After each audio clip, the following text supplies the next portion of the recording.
Welcome to the Lightforge podcast. This is Albictum. This is Merps.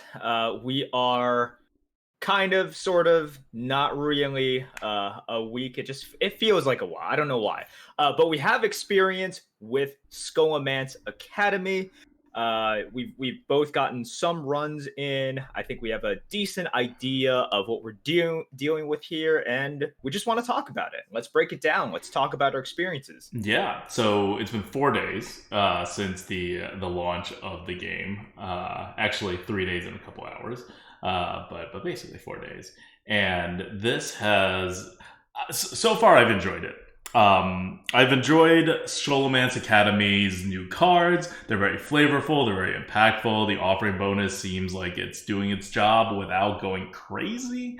I love the additional card pool dilution. I feel like I'm seeing, like, outside of Scholomance Academy stuff, I feel like I'm seeing less of the same BS from before, like less Biggins, really just less Biggins. That just makes me happy. Less Twin Tyrants. That's all trending to a good place. And the new Scholomance Academy cards, not a lot of neutral cards that are problematic. Not a lot that feel problematic playing in the game. We didn't score any particularly high, but the win rates on these cards are actually kind of insane. Looking at HS replay, so we'll talk a bit about the win rates on HS replay of the cards so far. Keep in mind it's a very small sample size, and HS replay uses all players, so they're like average of 4 wins or something, and it's probably getting screwed even harder right now from Battlegrounds players trying to use up their new arena tickets again. You know, people have no idea how to play arena, but let's just say we never take those stats too seriously because of the pool that it's drawing from, and because of just many factors that go into how the stats are collected.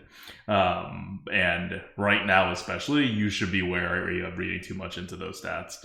But we'll talk about some of the big discrepancies with the tier list.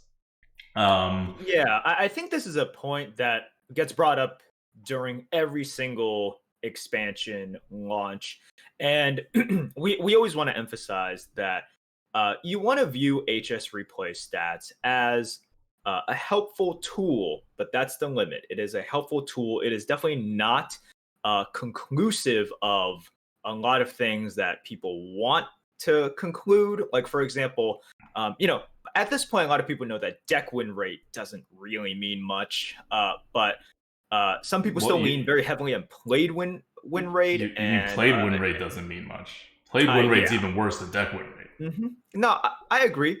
But this is one of those things where, if you look at HS replay, you always have to look at these factors which contribute to cards being very high or very, very low. And whenever you look at this, you have to ask, it's like, okay, well, what about similar cards, right?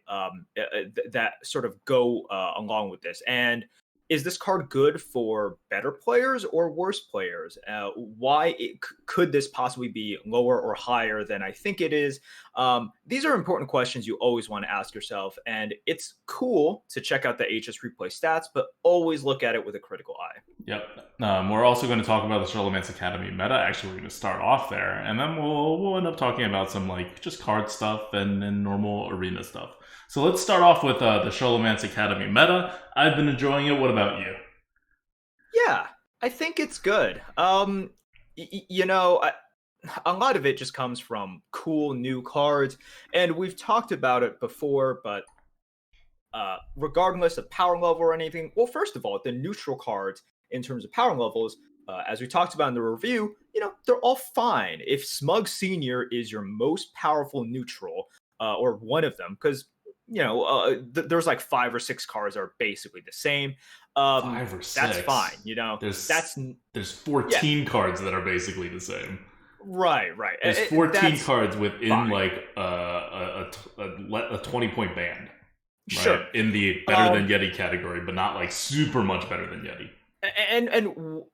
So that's really fine. And what I think is an additional draw is the cards are so interesting as well in terms of their effects. And we also have like legendaries that are not only cool, but they are actually very powerful.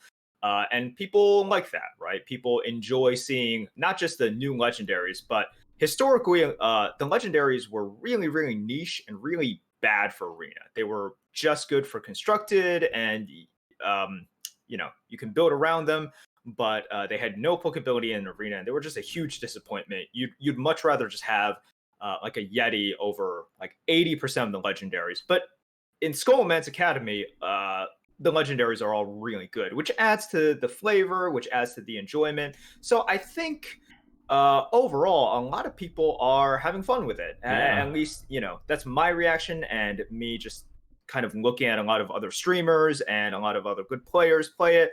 I think they're really enjoying it so far. And here's the thing with Year of the Dragon already on the books and still in the meta, your ridiculous legendaries that would have felt totally unfair 2 years ago don't feel as unfair anymore because the game has changed, right? When your neutrals are Twin Tyrant level potentially, I don't know. When you see a ridiculous legendary pop out that's like 170 rated, you're like, oh, there's another premium class card. You're not like, what? You've broken the game. So that also helps with the feeling. Like when you have more ways to swing the board back, when your opponent has a way to swing it, is there more bullshitty things that happen than the skill height of the game, which I would still put at basically right before Year of the Dragon started? No, of course not. But has it been getting better basically every patch since Year of the Dragon came out? Yeah, it has. And this is another big step forward because it's a whole set with offering bonus. So Arena is right now better than it's been in, I would say, a year. Because not just Twin Tyrant and the Year of the Dragon, even before that, when they first took away, because Saviors of Oldham was last year's Somerset, and that's when they took away buckets for the first time, and then they introduced like dual classes, and then there was that whole period where Standard wasn't in the meta, so not Standard, Basic and Classic weren't in the meta, so they were doing really random things with Saviors of Oldham meta. So we're basically at the high point in Arena metas in the last year, which is nice because guys, you survived it. If you're still playing the Arena now, you've been playing this whole time, or if you're thinking of coming back, you've survived hopefully what was the worst of it. Because it really was the worst of it for any extended period of time. We did not have metas as bad as it was. And if you were like thinking, oh, I don't know, maybe I'm just getting sick of this game or this game mode that I've been playing forever. No, it was objectively that bad. That's why everybody quit. That's why, we even started playing less. Like, there was something wrong with Arena when we're playing less of Arena. Like, this is us. Right? Like when we're being like, it's not even like, oh, we have complaints about the Arena, but it's so bad that I don't even want to play it. I want to play Battlegrounds. I want to play random other stuff. Like to some degree that's expected, but not to like, I don't know. I'd say in the last 6 months, maybe half of what we streamed was Arena. Like that's not something I thought would really ever happen as long as Hearthstone was alive. Arena was kind of dead. But hopefully this kicks off a slight revival of the Arena, and then the new game mode, which we expect to come out in November, maybe October, but probably November. If it's nothing like Arena, if it's really much more of a constructed type of game than it is an Arena kind of game, I think then I'm more hopeful that Arena in 2021 may have an actual revival, right? That it's not just on this death spiral of Blizzard neglect. And I think having really good feedback right now on the Arena is important because Scholomance Academy, even if they didn't give a single second thought to Arena, and I don't know if they did, but if they even had it in the back of their minds to just make neutral or like to change their philosophy to make neutrals more normal, like that's all super positive for the Arena and any kind of offering odds game that they use that base stuff on rarities and things like that. So it's all. I'm more hopeful now than I have been in like a year with Arena's future. Yeah, I think that's fair. All right, let's talk about what the meta is. Yeah. Because we've been saying it's a decent meta, but let's break down sort of what the meta is right now. And to just kick it off, you can look at the big picture HS replay stats as of right now, which is Sunday night. It seems like the balance initially is okay. We have Mage at number 1 at 53.4%. That's a very low number 1. Yeah, that's very low. You usually expect like 55% or higher. And we have Warrior bringing up the bottom at 45.1%. 45% for the last class is not terrible, right? Like if your delta between the top class and the bottom class is below 10%, Yeah. that's very acceptable. Yeah. It's not the best, but hey, we're on no mic, like, okay, we'll talk about that. But we're on no patch yet, right? No arena related patch yet since the launch. So this is their stab from the dark on what arena balance is, and it's okay right now. Like if they don't touch a single thing to arena balance from here on out, the meta would not be terribly unbalanced, and you could not say that at launch with any set that I can remember. I'm pretty sure all sets launched them were horribly unbalanced, and part of that is because this set did not launch without micro adjusts or adjustments. Sorry, not micro adjusts. This set launched with adjustments already built in. So one, they did not get rid of most of the adjustments that were already existed in the arena from the previous meta, which they usually do. But I can understand why they wouldn't get rid of it here because there's no rotation, right? We're just adding a set. But on top of that, they did another round of micro adjusts, likely based on the data they collected in the last month of the arena, before they added the cards in. That's the best I can think of to describe what they did. Now, it's not entirely consistent with that. If you took my words and you try to apply it, you will get very different offering odds than Blizzard. But as we know with Blizzard tinkering with offering odds, they don't know what they do. Like, I'm sure their balance team or whoever's like looking at the arena even a little bit, like gives an instruction, and then the engineers put it into practice, and the results are not what the balance guy was intending. Like that's been the case for years. So there's something like Blizzard can't do what it exactly wants to do, but whatever they did, they definitely did something, right? This is not a natural offering odds system that's coming in. This is not a unadjusted offering odds. So that's why it's more balanced than usual. And sure, it may screw up our algorithm a little bit if you're wondering about certain things. The meta is actually slower than we thought. So if you listen to our 8-hour long preview of the meta, we said, oh, it's going to be slow. You're always going to have cards in your hand, and all that stuff. Well, it's actually like the difference between the previous meta and this current meta is almost doubly slower than we anticipated. And we anticipated it to be significantly slower, so slow that it freaking broke our algorithm, right? And we still can't fix it for another couple of weeks to fully account for playing out your cards during like the later turns, like the very end game. And it got even slower. So part of that is because of the Blizzard micro adjust. Dr. Stein, one of our longtime mods and viewers, and extremely, extremely good arena player, keeps complaining to me on Discord about mind control. I think me too. But here, I will kind of summarize what Stein spammed to me continuously for the past few days, like a madman. He's really on this. He's really on this. He's really on this. But he's like that guy in the street corner with a big sign that says, like, the world is ending, like, in 2 months. He does have a point here, though, and I will summarize, because if I were to read his entire message, we'd be here for 2 hours.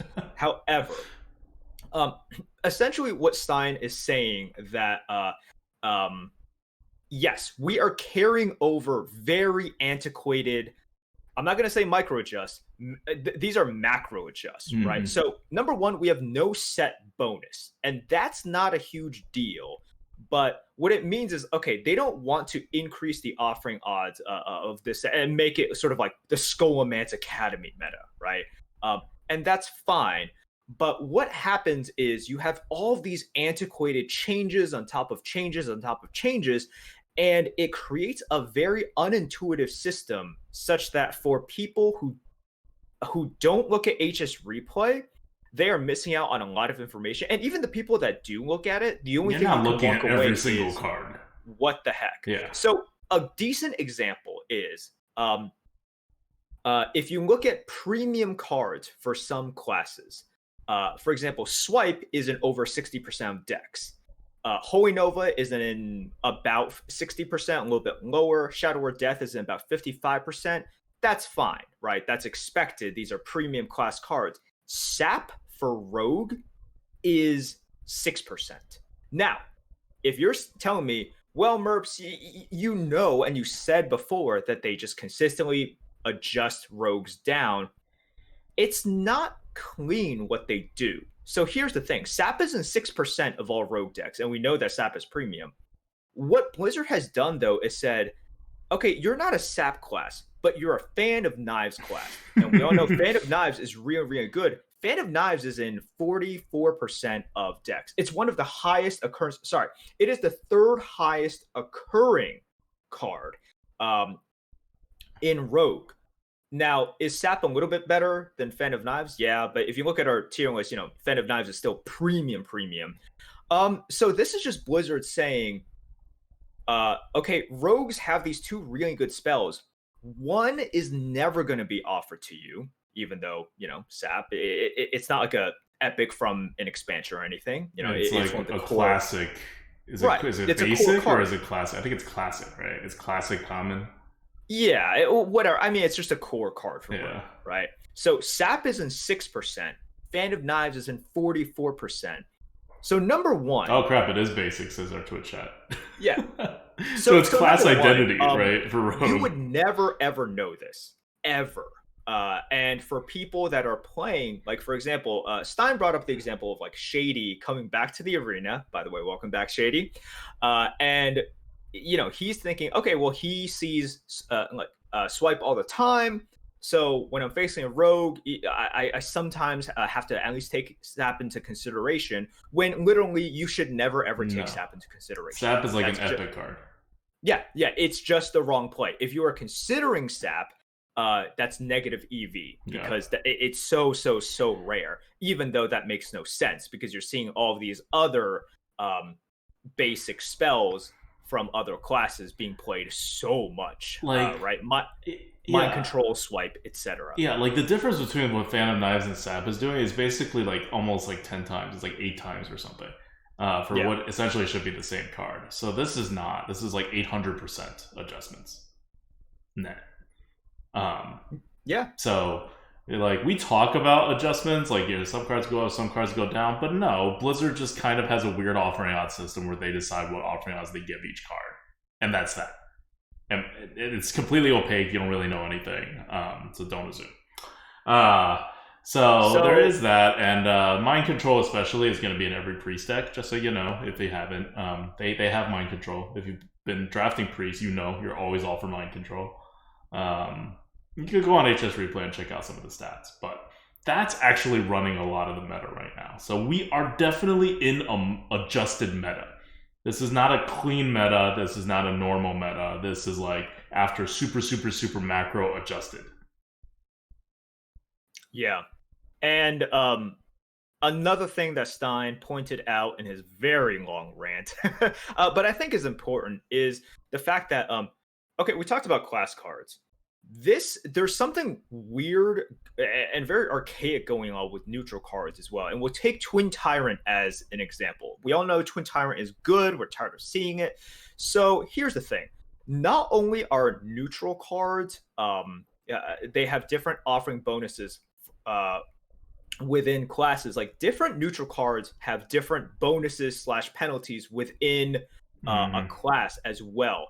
And there's obviously no way for you to know this. It's not like a universal rule. Like, oh, like these neutral minions above 6 have a minus 20% offering rate for whatever class or something. It's never that minus clean. 200%, please. Right. Sorry, 200%. But a good example is the fact that previously they wanted to nerf priests and they wanted to nerf demon hunters as well. So what they did was, even though other classes had Twin Tyrant at around a 25 to 30% rate, priests and demon hunters only had tyrants 12 to 14%. So obviously, number one, those aren't micro adjusts. This is not just like, oh, like plus or minus 5 or 10% off of the regular rate, so you won't notice anything. But what happens is when they want to buff priest again, like they are doing right now, they're essentially buffing priest. They kept the lower rate of Twin Tyrant the same and just buffed other cards. And what happens is you just have layers on top of layers on top of layers, such that whenever they want to nerf or buff a class, they don't take into consideration what have we done before. They just keep what they did and then do something additional on top of it. So what you're doing is just you're creating this Frankenstein class that literally no one understands, and you're just creating a game that is so unintuitive, and it's fine. Like, if you just don't really care about competitive integrity at all, whatever. But if you do care about it, then you might be angry to know about this Twin Tower thing. You might be angry to know about the SAP thing. You might be angry to know, as Stein pointed out even earlier, that in previous metas, Zephrys, Dragon Queen Alexstrasza, and Siamat were offered at an insanely higher rate than other legendaries, even taking account that those were auto picks. They were offered at a higher rate than most epics. Yeah. So this is why when you're just like, why does everyone have Zephrys and DQA? That's not you being, crazy. Blizzard literally looked at those 3 legendaries specifically and said, yes, we want to give more of these out. And that's it. They said, we want this to be a Zephrys DQA Siamat meta. And they made it that way. This is why you see those cards so often, in addition to them getting discovered, etc. But that's what it is right now. This is the meta. And it's also why when we review cards, when we talk about this stuff, I always caveat it with like, well, this class is getting good cards. This class doesn't seem like it's getting great cards. But with the macro adjustments, we're talking like hundreds and thousands of percentage differences. It's really just what Blizzard wants. It's what Blizzard wants, not only for a class, but like they basically decreed before. It's like, okay, this is a Zephrys DQA meta, and they made it that way. You guys all saw that. It's whatever they want it to be. Yep. Okay. So the other 2 high classes, going back to like the on the ground meta right now, the other 2 high class performers, in addition to Mage, are Rogue and Priest. Mage was at 53.4, Rogue is at 52.6, Priest is at 51.9, and then you have a big drop to Druid at 48.9. So you have 3 clear top classes that are pretty close to each other, and then you have that mid tier, and then at the very bottom, Shaman and Warrior are bringing it up. So what is it about Mage, Rogue, and Priest in this meta, and generally the way Blizzard has built them?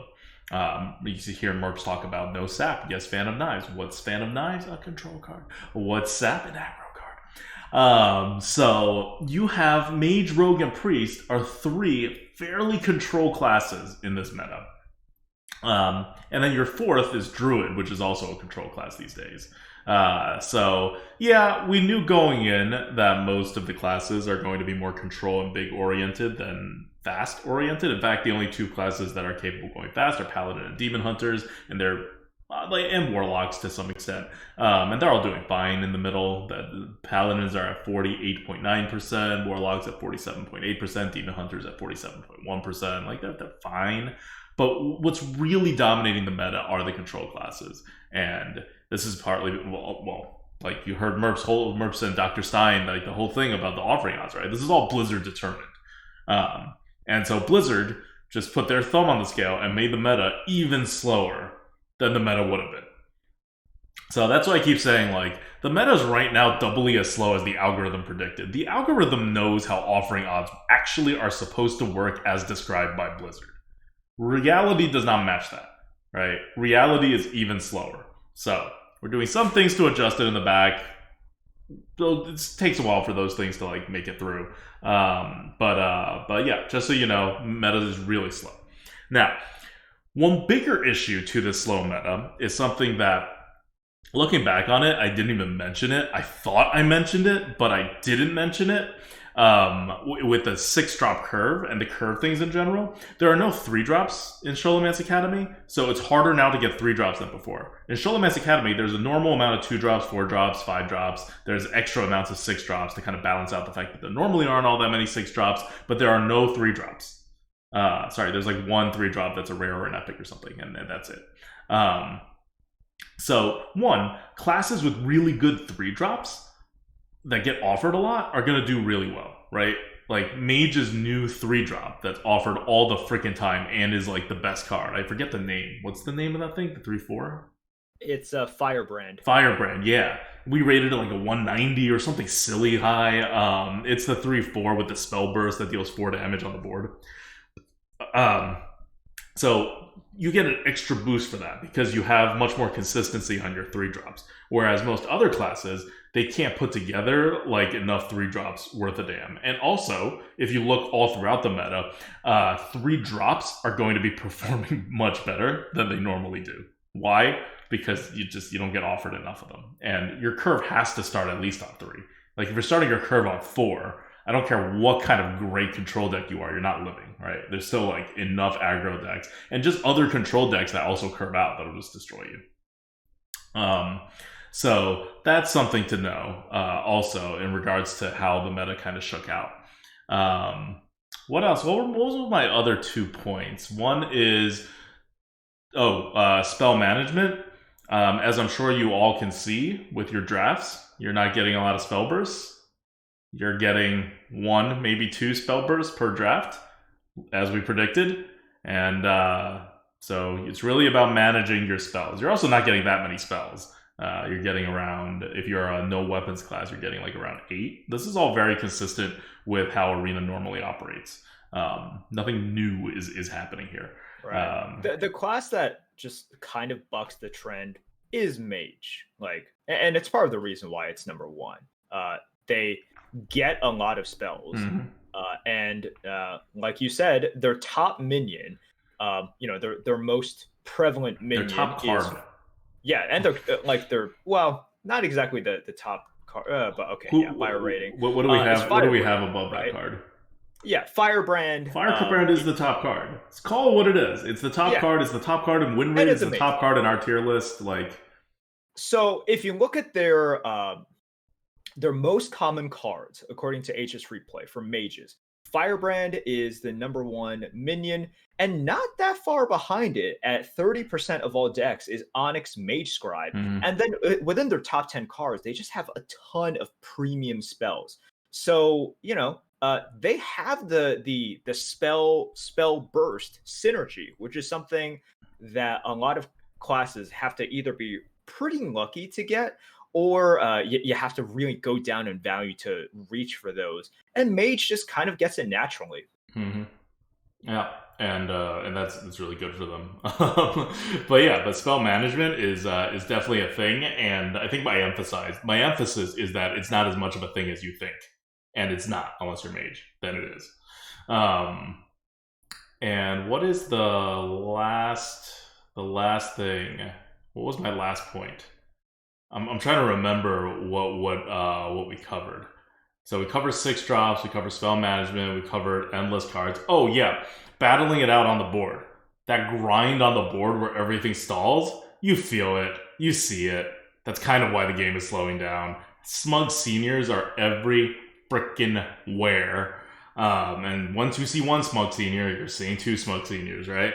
So the whole game is very bogged down. I have had so many boards where the number of stats my opponents had on the board were over 30, and or my stats were over 30, that it's ridiculous. Like, boards are even crazier than back in Old Gods, and that was like, I think, the craziest boards that existed, because it was so stalled. Back then, it was stalled by this 7 mana 6/8 taunt. But now it's stalled by a 6 mana, what is it, 5/7 taunt that duplicates itself. So all that is true. It's happening. You can see it, and just think that it's happening doubly what I thought it was going to happen because of the way the offering odds and the adjustments shook out. So if I was saying like, oh yeah, this is going to be delayed 1 turn, it's delayed 2 turns now. Like it's even more intense than I thought was going to happen because literally impossible to know how Blizzard adjusts things with this patch. Yeah, you really just don't know. So yeah, that's where we're kind of at right now. So we talked about Mage being good because of the spell burst and spells, and to your point as well, I have been in quite a few games that have gone to fatigue, and this isn't just fatigue priest, which I have played Mm-hmm. a lot in previous metas. I take warriors, like my opponent being warriors, into fatigue when I'm like druid. That's something that's just really weird that you typically don't really Yeah. see. And it's not just because the two of us are not doing anything. This is like druid versus warrior. We're just going back and forth, and it's like all of your minions have rush. They all have initiative. There's ways to kind of freeze the board effectively, lock them out, taunt, do all the stuff. So yeah, when Adokta talks about grind the board, the games are going to go on for longer, not due to inactivity. There's actually so much So much stuff going activity. on. Yeah. It's just that you have all the tools to be able to respond. It's really hard to get things to stick. And even when they do stick, there's so many punishes for just leaving stuff up on their end that you're not really incentivized to do it. Like you have to be, super confident. You have to have reach. It has to be very specific. So games go on for quite a while longer.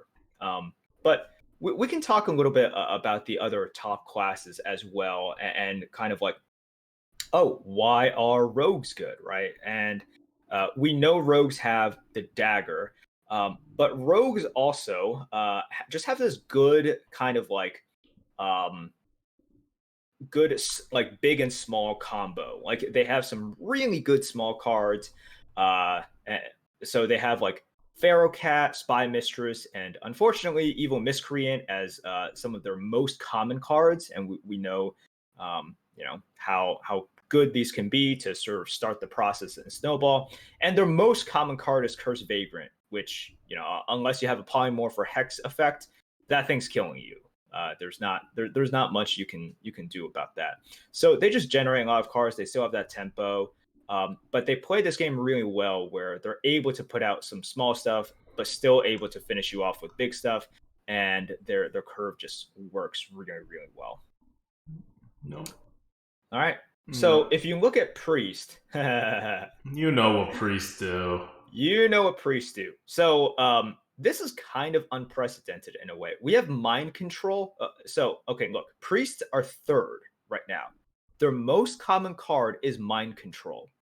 This is really bad. This is really annoying. You never want to see priests doing okay, and their number one card is mind control.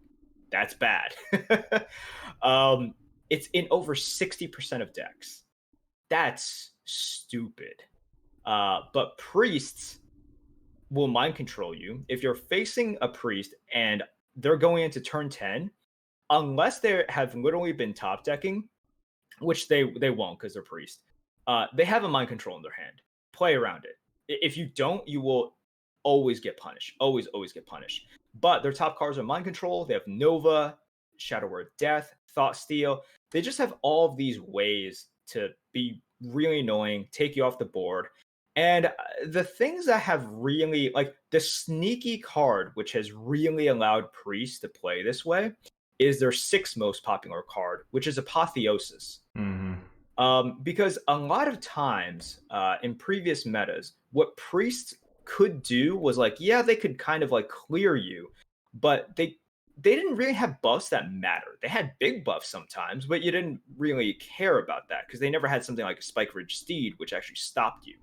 So you were a lot of times just playing around the AoEs, and if they didn't have that, their minions weren't really much of a threat. But now, not only are their AoEs and removals a threat, they put down a minion, and you gotta kind of respect it, because if you're going face, they can really punish you and then heal up with Apotheosis, and then there's no chance for you to win, right? Because they have mind control in over 60% of their decks. So I would say Apotheosis is like one of the sneaky reasons why priests these days are really good because they just put you in the awkward situation where if you're giving their minions a lot of credit, that's obviously what they want because they want to go into the late game. If you don't give their minions a lot of credit, well, they're going to heal up a lot, and then you're screwed as well. So look, there's the priests definitely got some okayish cards, but we were saying how in the card review, it's like, okay, other classes definitely won if you just look at how good were the cards that you have gotten. And if you look at Priest now, it's like, oh, are you good because of stuff like Frazzled Freshman? No, it's not. This is not due to Frazzled Freshman. I mean, yes. Frazzle Freshman has one of the highest win rates of all priest cards. It is. I mean, it is. It's just like, Frazzled Freshman is not carrying them to to this sort of playstyle. It's literally carrying the apotheosis and the blessing of feast kind of and that 3-mana 2/2 that buffs everything +2/+2. Frazzled Freshman is not giving priests 2 mind controls in every deck. You know what I mean? So yeah, it helps you get there, but this is another example of Blizzard saying just like, all right, well, have these mind controls. Yep. So yeah. Well, I mean, okay. So that's the meta. Go in if you haven't tested out the meta. Yeah, go play some runs. It's fun out there. It's legitimately fun. There's a good amount of skill involved. You'll see what I mean. I think if you play a few runs. You'll see what I mean by one, there's still ridiculous swings, right? There's ridiculous class cards. The legendaries are insane. They, compared to last year, the legendary rate's been up for quite a while. But at the same time, there's still more skill expression than we've seen in quite some time in this meta. The curve does matter still. It is not an irrelevant concept because of all the swings, as was the case some of the times. But it's not all that matters. We're not in Hearthstone, so that's nice. You will have some comeback cards. Your opponents will have some comeback cards. A lot of the times, it doesn't pay to be the first person to put some threat out on the board. So you're starting to have to think about certain things with the arena compared to a more tempo-oriented game. Now you have to worry about this card advantage thing a lot more. Because honestly, most of the games you win are not going to be because of tempo, they're going to be because of card advantage. Or they're going to be because you had more options than your opponent in your hand, which was driven by the fact that you had more card advantage. Yeah, you'll get a different feel of the meta. The meta is definitely not the way it was before.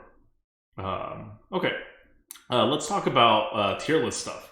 So one thing that we had said when we first were releasing the tier list for Scholomance Academy, Scholomance Academy, is that we have a big change. It's on the horizon. It hasn't been done. So the numbers are all basically wrong, but they're not wrong by much. Your biggest cards are going to go up by 5%. Your smallest cards are going to go down by 5%.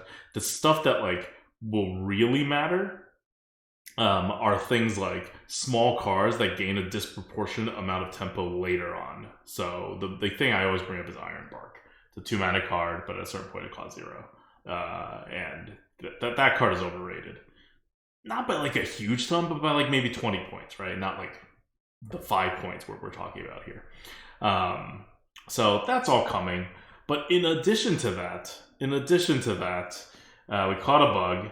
We caught a couple bugs, but the one that is going to be somewhat impactful is soul shards have been miscounted, the number of soul shards you have in your deck.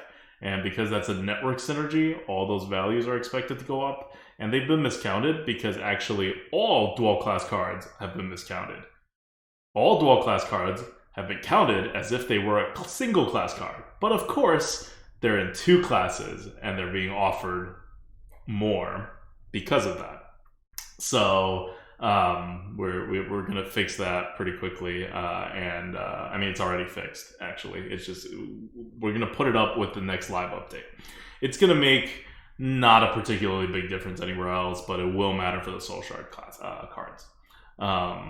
We will also factor in the fact that there is no actual offering bonus for Scholomance Academy, which we had thought was plus 50%. So that is also going to be a thing. ZD Man's in the chat right now. It says, and it's random which class. Great. So right now, if it's a dual class card, it's random which class we assigned it to. So the offering odds are going to get a shake up. But like I said, it usually doesn't matter because our offering odds aren't right anyway, because no one knows Blizzard's actual offering odds, and they are weird. So that's another thing. And then the third one is not really a bug so much as a huge oversight that's existed in this algorithm since the very beginning. People have poked it here or there, but no one's made the biggest stink about it until Ashes of Outlands, and we knew this was a weakness in Ashes of Outlands, and we knew we didn't fully fix it, but I did not know how to actually fix it. But now I figured it out, so it's going to get fixed. It's already fixed, actually, in our algorithm, but it'll come out whenever we do an update, which should be in like, I don't know, a week or so for the first update that we do at least. And that is that Stealth and Dormant cards on curve are special. There's something happening to it that should have happened, and it didn't, and so all those cards are going up. Especially this card that is actually the #1 win rate card right now on HS Replay for neutrals. #1. And you will never guess what it is. I don't care who you are. I don't care what psychic person you are. Not a single person predicted this, so I don't feel too bad. Now, we had a bug in the system, so we rated this card lower than everyone else. But we fixed the bug, and now we probably rate it a little bit higher than everyone else, but still, not, you know, they're probably rating a little higher too after seeing the HS Replay stats. It's Sneaky Delinquent. It's the 2-mana 3/1 stealth that generates another 2-mana 3/1 stealth on Death Rattle. It's the #1 win rate card in the entire frickin' neutral game right now. Now, this is HS Replay stats, so it's wrong. This is not the best neutral card in the entire game. Do not pick it like the #1 neutral card in the entire game. Contrary to what HS Replay says, you will probably lose more by doing that than by picking it at a normal place. I think this card is going to end up like around a 120, I want to say, on our tier list. Like better than a Yeti, but not particularly premium or anything. Like definitely not touching the top tier of this set's cards. So it's just, it's HS Replay. Sample sizes are not that big right now. HS Replay also systemically favors, because think about what deck win rate means, right? You have to choose to put it into your deck, and you don't choose to put it into your deck for no reason. So it systemically overrates like early curve cards, because a lot of people don't have early curve cards and they don't have a curve and their deck dies. Also, early curve cards are pretty easy to use, and this is on average players, basically, like somewhat above average players, people who use HS Replay. So curve cards have consistently been rated, had higher win rates than they deserve. They have consistently rated really, really large bombs that don't require thought to play higher than they should be. Right now, Proto Drake is probably higher than it should be, although not by much. Like you look at Proto Drake and it's like it's performing like a premium, like we thought it would perform at. But its real value to a leaderboard player, for example, is not that high. Because leaderboard players, one, don't rely on those kinds of bombs to win. Two, we're facing more opponents that know how to deal with the bomb, and they don't just keep repeatedly trading into your Proto Drake until it dies, which is what happens a lot when you're at, like, you know, 1-1 or whatever. So those cards, this is all throughout history. This is nothing special with this set or these cards. It's just something like Proto Drake brings that to the extreme. Double-sided board clears, and anything that has to do with that's better when you fall behind is better, because you will fall behind more if you are a worse player. And anything that's high synergy and high swing, high synergy cards, because you won't put it in your deck at all unless you have the synergy. So if you ever see like something that's like, I don't know, buff a demon, it's like, yeah, people are not that dumb. They're going to mostly either put that in decks already with a decent amount of demons, or they're going to draft that card and then start drafting a crap ton of demons. Its average performance in an average deck would not be at that percentage, depending on how big the synergy is. The bigger the synergy, the more inaccurate HS Replay is, reflecting the card's actual strength. So there's just so many things going on, right? Like, don't trust HS Replay stats. With Spellburst, you're probably more likely to get more value and to take your big Spellburst minions if you have small spells, or like multiple small spells, than if you didn't. Also, with a card like sorceress, whatever, the 6/6, you're gonna take that in classes and in decks that have spell damage. And that card's insanely good with spell damage, right? That's the classic example of a super high synergy card with a very hard to get synergy. It's going to show up with a really nice win rate because people are going to put it every time they have a bunch of spell damage cards. And they should. And you should. Because you get a free 6/6. That's such a big synergy swing. But you shouldn't do it just to like do it when you don't have spell damage, right? Or if you have like one spell damage in your deck. What else? Yeah. So there's a lot of things like that. Overall, I think our biggest miss was Sneaky Delinquent. And I think that of the neutrals, that's the only one I would consider a miss. I have an asterisk right now next to Wandmaker, which is the second highest win rate card on HS Replay. That's the 2-mana 2/2 that gives you a random 1-mana spell from your class. I don't know why it's the number 2 card right now. I've never seen it used. Never had it screw me over. It's never screwed me over. I've used it. I've had it in the deck. It was all right. Like, this is a card that generates a card, right? So it's like, I mean, it's not even that large of a card. I really don't think our algorithm's like opinion on it is going to change that much. But to the extent it changes that much, it's not going to bring it. Like, I would be surprised if it was ever brought above a Yeti. It's just kind of like it's the other thing, RNG is more favorable to you the closer your win rate is to 50%, because that's how RNG works. So cards with large RNG have this factor, and this card actually has a decently large RNG because 1-mana spells can be pretty damn decent, and it can be utterly crap. Even though most of the time drawing a card is not that much RNG compared to how RNG works in the game. But this is entirely uncontrollable RNG, right? Like, you just get the randomness. So I think that's all contributing to it, but I do not, I'm not worried about Wandmaker, and do not expect our score of Wandmaker to change significantly, regardless of what that win rate says.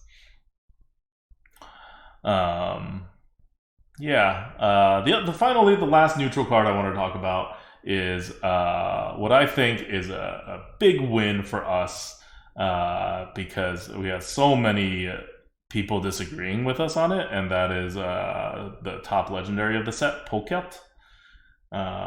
He's the guy that's a Yeti, and he organizes your deck from top to bottom by how much your mana cost is for the card. And we emphasize that he is playable on curve and you'll be fine. And we emphasize that it's a ridiculous amount of card advantage, and the algorithm maps that well. It's a new ability, it's a unique ability, we don't do it anywhere else in the algorithm, but it's not like a special ability. It's pretty easy to find out how much card advantage you get, and the algorithm is playing out cards, so the algorithm also knows how awkward your hand is.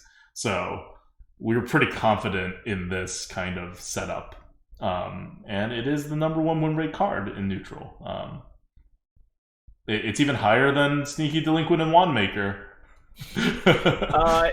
This one is a little bit surprising. I didn't think the win rate would be that high. And once again, it's just interesting for us because the win rate's actually higher than that, by the way, because I'm sure people are messing up by holding on to it. That's the thing, yeah. Because there is cards that people just slam down without thinking about it. Should be the ones in which have the highest win rate. Obviously they need to be powerful as well. Yeah. But with Lordkeeper Polkelt, people are thinking about when they want to drop it, at least a little bit. And the problem is, as we've seen with Acidic Swamp Booze versus Raptor, people make the wrong choice. Yeah, people should just drop it. People should just mindlessly drop it, and they don't because they're trying to be smart. Don't try to be smart. By doing that, you're just gonna be dumb. Okay, just don't think. Throw it onto the board. So this is what's surprising, and once again, I don't want to put too much stock into this because, as we said before, HS replay stats aren't the be all end all. It is just very interesting for me because I'm like, wait, how? We obviously thought it was the best neutral legendary, but I just didn't see a world in which the HS replay stats were this high. That means it's even more ridiculous. We may be underrating it, man. Strange. Yeah. But yeah, that's something I wanted to point out as interesting. The other ones are all kind of where you expect them to be, give or take 5 or 10% of its value, which is pretty normal for a tier list. And yeah, like we usually say, right? If a card is within like 5 points of another card, pretend we didn't say anything. Like, don't take too much. Like, if a tier list like 115 and 110 is not a like, don't take the 115 card just because it says 115 on there. If it's 120 to 110, okay, lean a bit towards the 120 card. If it says 130 to 110, you should probably take the 130 card at that point. But just that's how the tier lists work. There's a whole bunch of rounding that goes in there. Our offering odds are never entirely accurate because nobody knows Blizzard's freaking opaque offering odds. So the algorithm can't, like, we could build the most sophisticated algorithm in the world and it cannot have the most perfect understanding of what the meta is because it just doesn't have the inputs. So yeah, and its understanding of human behavior is also obviously not perfect. We're not like deep minding it or anything. It actually has it has a decently sophisticated AI. It's not like a super dumb AI, but it's not like, it's both smarter and more efficient than human beings, and also dumber and wouldn't think of some of the things that regular human beings, even those who aren't that good at the arena, would do, right? And both of them are bad. The fact that it's outthinking your opponents is bad, and the fact that it is not considering some of the things your opponents probably are considering is also bad. So between all those things, the actual point in which I think there's no difference is anything below 4 points. And the point at which I would call something a miss is above 12 points. Like, above 12 points, I'm like, yeah, we did something wrong here.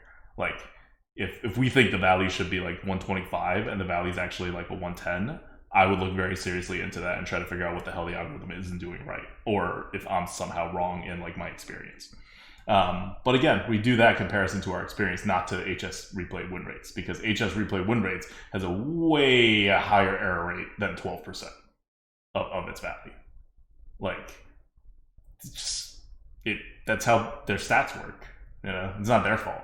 They just don't have more sophisticated ways of getting stats. Cool. All right. So that's where we're at. I think it's just been interesting to see where everything has landed, because this has, before the expansion came out, a lot of people were just like, wow, there's so much cool stuff. It's so unique. Like, how are you guys going to handle this? How's the algorithm going to handle it? There were definitely some things that were fairly difficult, but once again, you always just go back to the neutral cards, right? And because those give the biggest impact. Is something like Lord Barov going to impact the meta that much? Not unless Blizzard says so, and they haven't said so yet. They haven't proclaimed it as like the Lord Barov meta, which would take a lot of heavy lifting because it's a class legendary. But you never know. 2020 has been weird. It could get even weirder. Yeah. So I think that's where the stability has come from, right? Like, at the end of the day, it's like, it's going to be about the fishy flyers, the smug seniors, the sneaky delinquent. It's going to be about these cards. And that's why Sneaky Delinquent being such a big miss is such a big hit, right? Like, this is just because of Sneaky Delinquent, like, honestly, this is going to be, it's not going to be, obviously, it's going to be a lower miss rate than Ashes of Outlands with all those dormant cards. But it's going to be a bigger miss than the vast majority of our years, just because of Sneaky Delinquent. And we already knew it was going to be a bigger miss than most of the years, because we knew that there was a change that affects every card by up to 5% that we just couldn't put in because we didn't have enough time. And then the Sneaky Delinquent bug, which honestly, that's all on me. Like, this should have been dealt with way before this. Like, we're talking 3 years ago. This should have been figured out. Yikes. Yeah. And ultimately, it's not that many points. It's a miss, but what do we give Sneaky Delinquent? 106, I think. It's gonna end up like a 120. I don't know. It would be on the borderline of a miss even, but it is a pretty big effect overall because it's a common neutral and a 2-drop, and this is a meta in which you're kind of struggling to get your drops. Okay. But yeah, I don't like. How is this card the #1 win rate card even on HS Replay? I don't care how dumb and easy it is to play for this card. Well, do people just draft like 2-drops at all? That's the thing. It's like Imprisoned Vilefiend, right? Imprisoned Vilefiend is the #1 neutral. Yeah. Period. Yeah. So if you guys like on HS Replay, not like in reality on HS Replay. So deck win rate for Imprisoned Vilefiend, it's the highest non-legendary neutral card. Period. There is not a single great arena player that will tell you that is the #1 non-legendary. It's nowhere close card to the #1 card. Yeah. Like, I don't even think anyone thinks it's like definite S tier. Like, I think most people who think, like, even the people who are really high on the card think it's like A tier, not like S tier. Yeah, it's good. You know, it's fine. We all draft it because it's a more than serviceable 2-drop. It's got some delayed initiative, obviously, but it's not something that your opponent can really mess with. It's like guarantee that you're going to be able to do something with the minion when it comes back. So that's always helpful. But yeah, according to HS Replay stats, this should be an always pick, an always pick. And like Adoctus says, I don't think you can get any good arena player to say, like, yes, this is just by far the best neutral card. It's just not that good. But that's HS Replay stats for you. And it's been showing that for a while. Like, Vilefiend stats have been ridiculous since it came out. I guess people just really don't take 2-drops. And they should. Like, also Raptor stats are pretty high. FYI. They're not anywhere near this high, obviously, but it's a freaking Raptor. Okay. Anything else you want to talk about for Scholomance Academy? No. That's basically it, you know? So just get into the arena, just test stuff out, you know? Like, part of the fun of a new expansion is just exploring. We try to break it down, but I think this isn't, sort of the meta in which there are some classes that are not just bad, but also boring. And that's terrible, right? There was a period of time, for example, before this meta where Demon Hunters were not just sub 40% win rate. They were boring to play because the reason they were sub 40% win rate was due to the fact that while everyone got to play with cool class cards, Demon Hunters were playing with neutral cards. So that's like the 1-2 punch of death, where you're bad and you're boring. But I think a lot of classes, even if they're not one of the top classes right now in the meta, they have new toys to play with. They just have, like class cards that you can do fun stuff with. So just get out there, explore, try it out, and be relieved in the fact that you will get lots of opportunities to make some decisions on the board. And by decisions, I mean, there's a lot of initiative. So slam your minions into each other. And you can't really make a mistake picking Demon Hunter before, where you picked it and that was literally just a mistake. You couldn't do it. You just sank your entire run. So there's none of that going on, which is fantastic. Yep. Yeah. So I think that's it for me as well on the arena meta. I want to give a shout out to our Patreons. We're gonna do a question from the goat after this on something that's taken up way too much of our attention during this Scholomance Academy launch. But I want to give a shout out to our patrons, top patrons in August. Thank you guys so much for keeping the lights on at the Lightforge. There is also a ridiculous storm going on outside right now. So if you guys hear thunder, that's what it is. Sorry about that. We're not going to be able to edit that out. So thank you guys, our top patrons: Nordoge, Joel Turnbull, RV Night Train, Changyin, Yin, Those are two different people. Eric L, Aaron LS, Dan F, Doug A, Feldilox, Jordan W, Kirov, Math and Carnage, Torjado, 4P, and Brand New. Thank you guys so much for your support.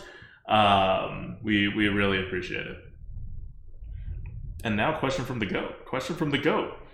So, in addition to all these bonus streams you guys have been doing on the Hearthstone Arena, I caught you guys at like 1 or 2 a.m. still streaming. What is this weird game you're playing, and what has captured your attention when you should be playing more Hearthstone?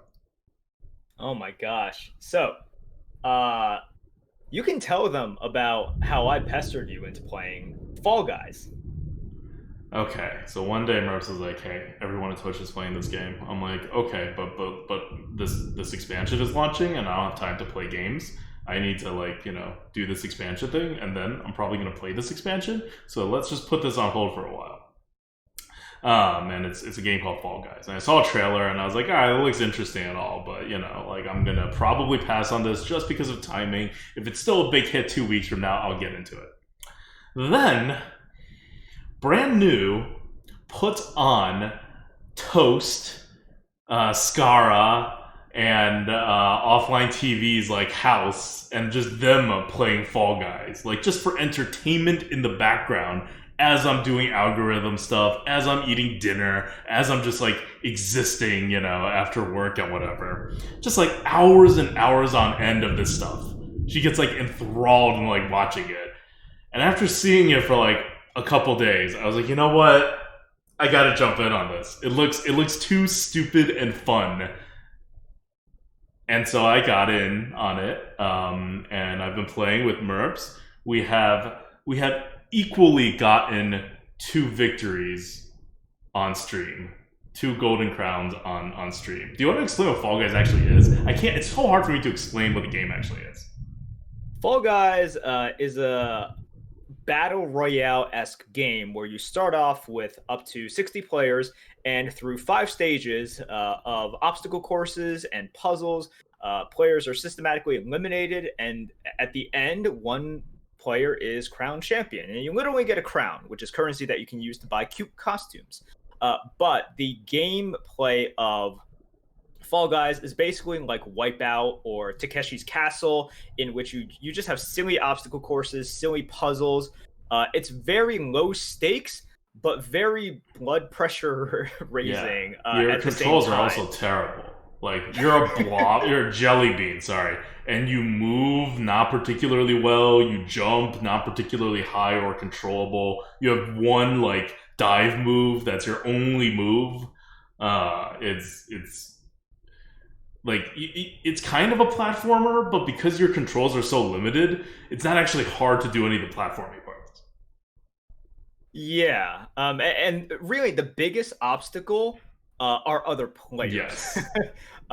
They create these cute obstacle courses, but really the biggest danger are the 50 ish or so other players who can just dogpile you and throw you off to the side. Because of like the physics involved in the game. Yeah. And like you said, it's just been incredibly fun. It's kind of swept up the entire Twitch community, Twitch and YouTube. Everyone is playing it. So a lot of people from Hearthstone are playing it. Just the biggest streamers are playing it, period. And it's just completely spread like a wildfire. Like, I was watching streams, beta streams, and I was like, oh man, this is really fun. So, for example, I told Sunglitter, Slissa, and Orange, I'm like, hey, we need to get this, we need to play. And they're like, oh, okay, that sounds fun.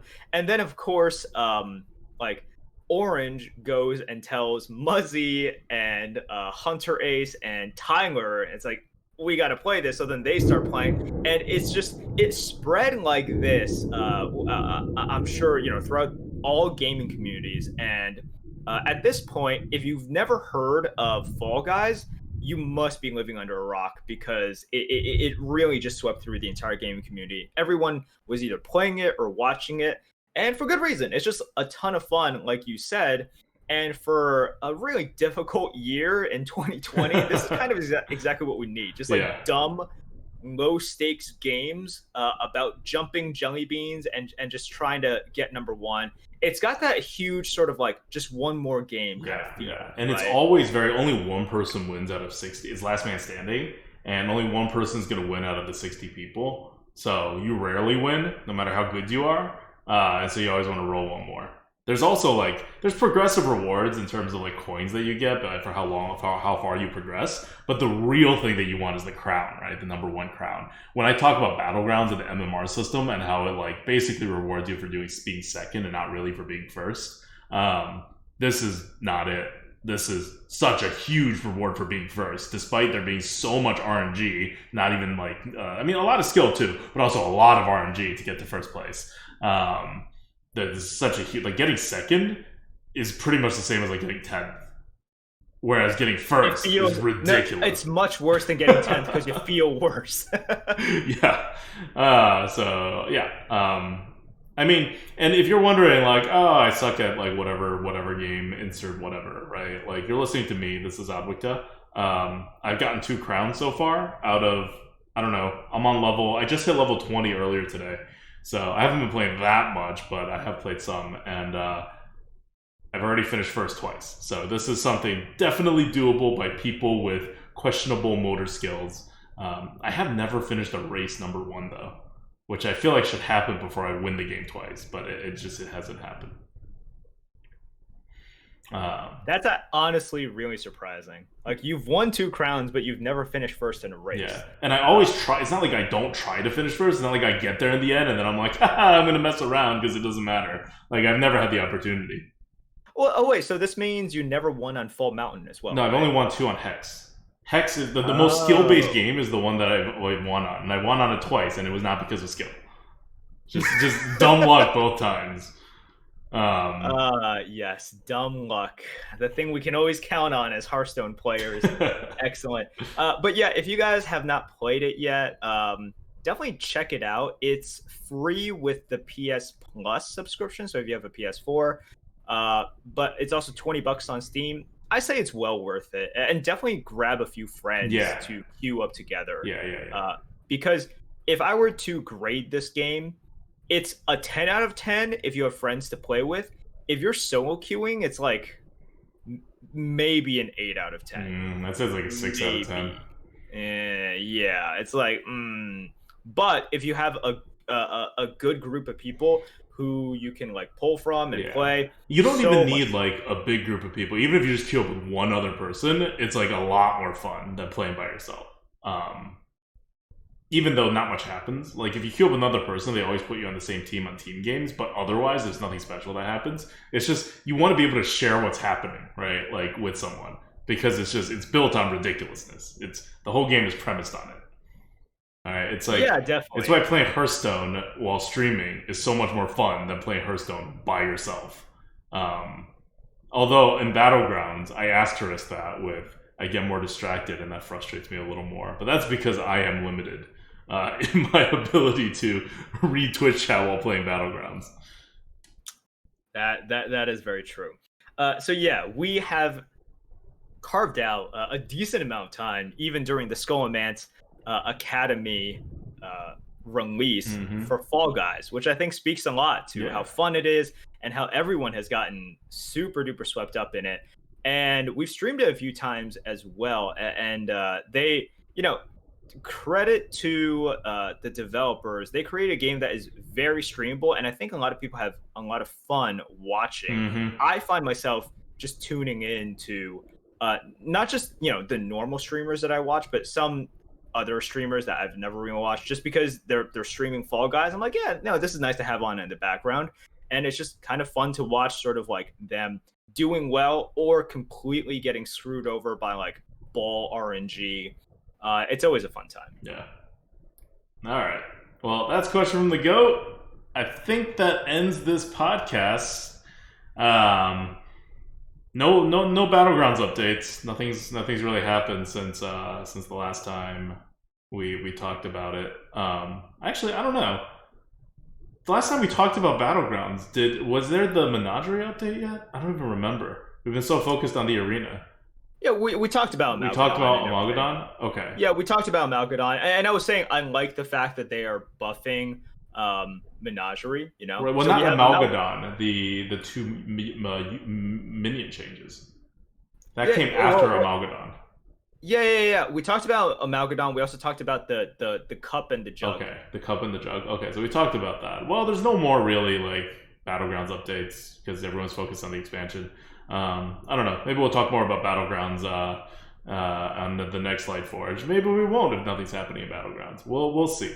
All I know is that I did play a couple rounds of Battlegrounds after the expansion launched, and the first one I queued up with, I did not have the Battle Pass. So I only had 2 options of heroes. And I would have been annoyed, except I did get Patchwork as one of my options, so it was fine. But don't make the same mistake I did. If you're going to play Battlegrounds, remember, buy your Battle Pass first. Actually, just buy your Battle Pass now, whether you're playing whatever, because it also comes with 4 arena tickets that you want to use up anyway, and you're going to pay the gold or the money, whichever way you go anyway. So just do it. Get it out of the way if you're a Battlegrounds player. Just so you don't, get screwed over for a game. Yeah, well, that's it for us this week. We will see you guys next week. Until then, this is Advicta. This is Merps. Bye, guys.